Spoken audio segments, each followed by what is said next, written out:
नमस्कार मायबापांनो, तुम्ही तर यांच्याबद्दल ऐकलंच असेल तरी सांगते.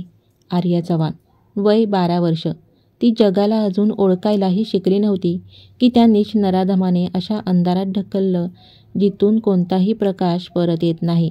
ती शाळेतून आली. घरात कोणी नव्हतं.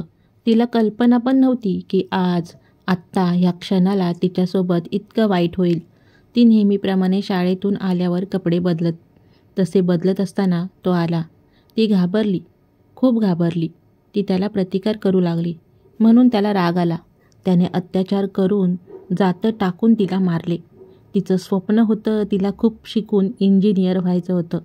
पण आता तीच नाही राहिली.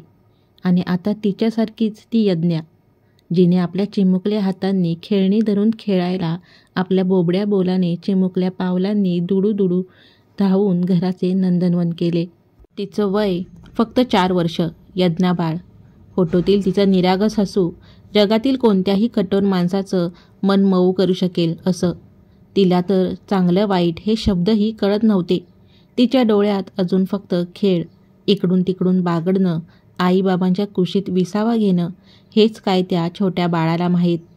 पण एका नीच राक्षसाने तिच्या छोट्याशा आयुष्यावर कायमचा अंधार टाकला.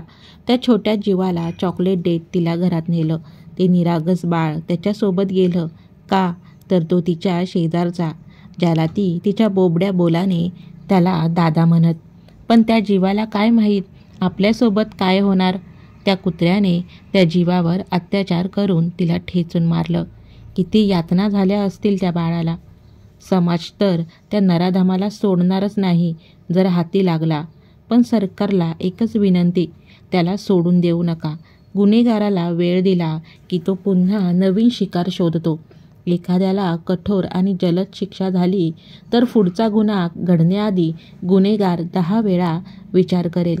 आपली जबाबदारी आहे की त्याला कठोरातील कठोर शिक्षा त्या गुन्हेगाराला होईल.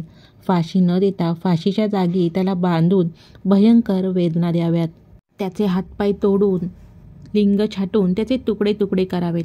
तरच त्या मुलीला न्याय मिळेल. आज त्या अशा अत्याचार झालेल्या सर्व मुली वरतून म्हणत असाव्यात, आम्ही तर गेलो, पण आमच्यासारख्या इतर मुलींना कोण वाचवणार.